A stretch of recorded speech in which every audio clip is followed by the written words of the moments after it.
biggest reason people do not return to your church? Integrity. Your church does not live out its image of itself. Whenever people discover you are not who you say you are, they leave and never come back. And the most negative aspect of this is that they will share this knowledge with everyone they know. Are you teaching people not to come to your church? Probably more than you know. I'll talk more about that today on Coffee with Coach.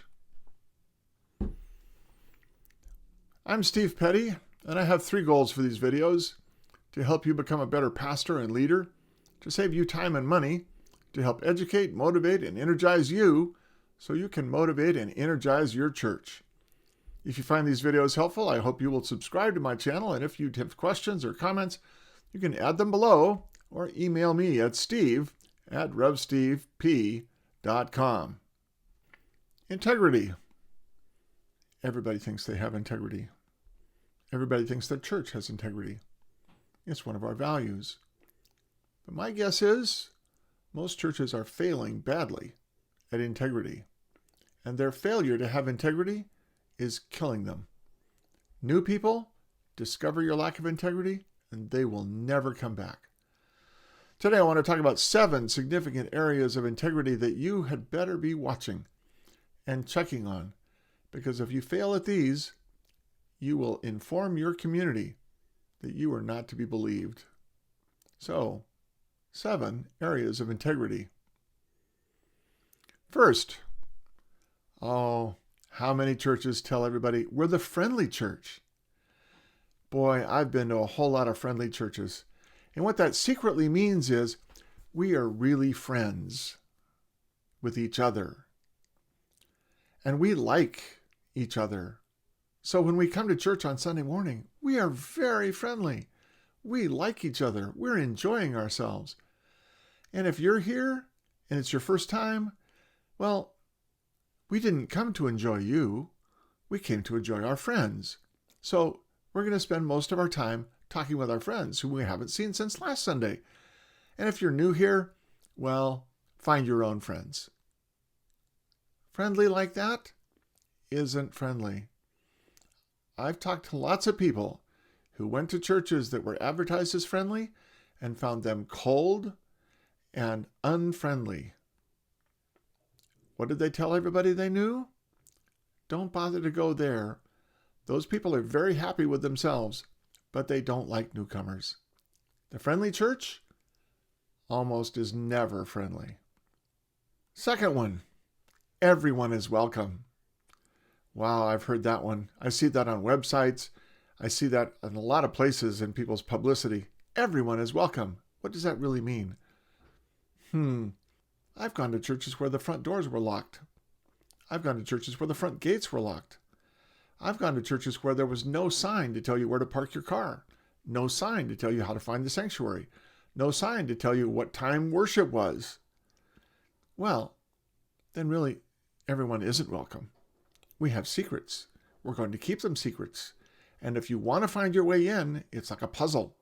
So you're welcome to try, but you're really not welcome. Third, we're multigenerational. Boy, I've been to some multigenerational churches that really were multigenerational. They had grandparents and they had great-grandparents. They didn't have any grandkids or great-grandkids, but they had the grandparents. And occasionally they would bring their grandkids. But if you looked in the Sunday schools, they hadn't changed the curriculum since the Eisenhower administration. They were multi-generational, but not in terms of having families with different ages of children and lots of multi-generational things going on. They were multi-generational in the 70s, but they are not multi-generational now. Don't advertise yourself as being multi-generational if you're not. When people come with children and expect to find children's programs and nurseries and adequately staffed nurseries and they don't find them, boy, they are going to tell all of their friends, don't bother to go there because there is multi-generational not happening there. Wonderful children and youth programs. I remember a couple coming to my church 40 years ago. wonderful young couple with 2 young children. They sat down next to one of our elderly members.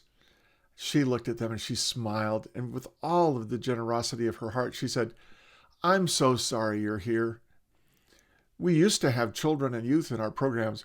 We used to have lots of exciting things going on, but that hasn't happened for 40 years. Now we're mostly old and dying. You should find another church."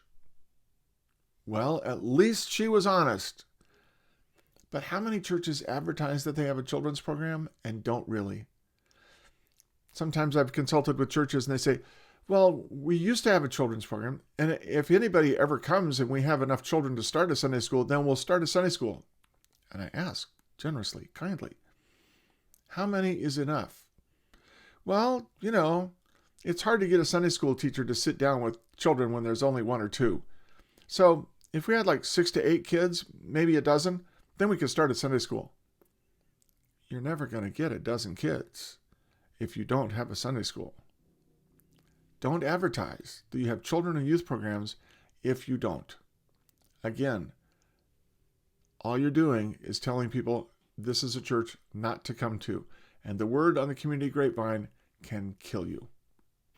We have Sunday school for all ages. Okay, Sunday school for all ages. Again, what ages are the Sunday school? Well, there's the wedding ring class. I went to a church that had a wedding ring class. The wedding ring class, the youngest one was 76. They had been the wedding ring class in the 20s, the 1920s. All of them had joined. There had been over 100 couples that joined the wedding ring class. It was hardly a wedding ring class now. So when younger couples came and said, "Well, we could join the wedding ring class," and they walked in and there's a sea of gray, mostly widows, they walked quickly out. One of my favorites, caring for the less fortunate in our community. I love to see that on the websites. I love to see that in the material. But then I go on the website and I look, where are they doing something in the community? Where are their volunteers actively participating in the community? What are they actually doing in the community?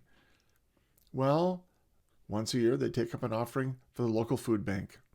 Or once a year they take up an offering for the homeless shelter. Or once a year they open up the doors for a homeless shelter weekend. Don't advertise, because people will come and expect to find a place where they can give of their energies to make a difference in their community.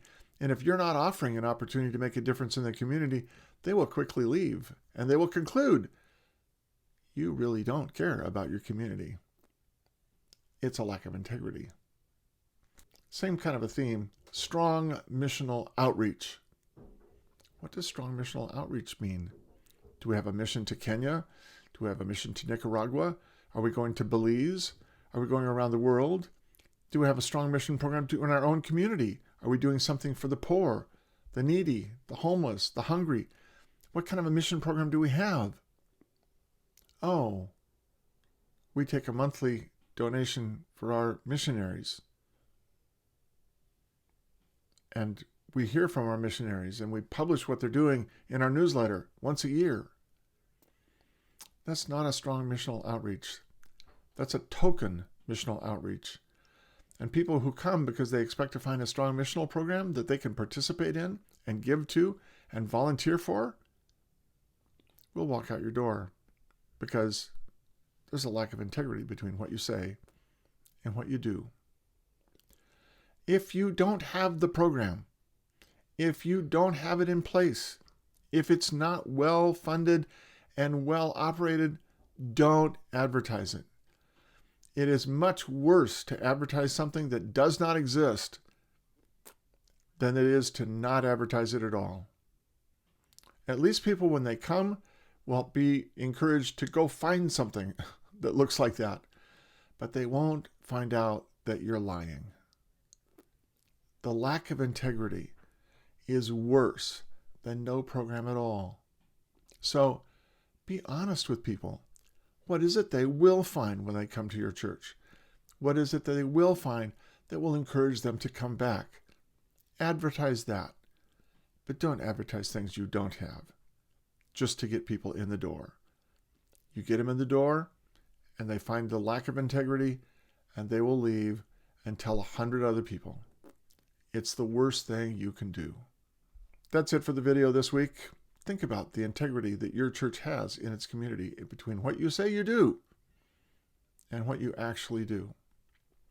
If you find these videos helpful, I hope you will subscribe to my channel. And if you have questions or comments, you can add them below or email me at steve@revstevep.com.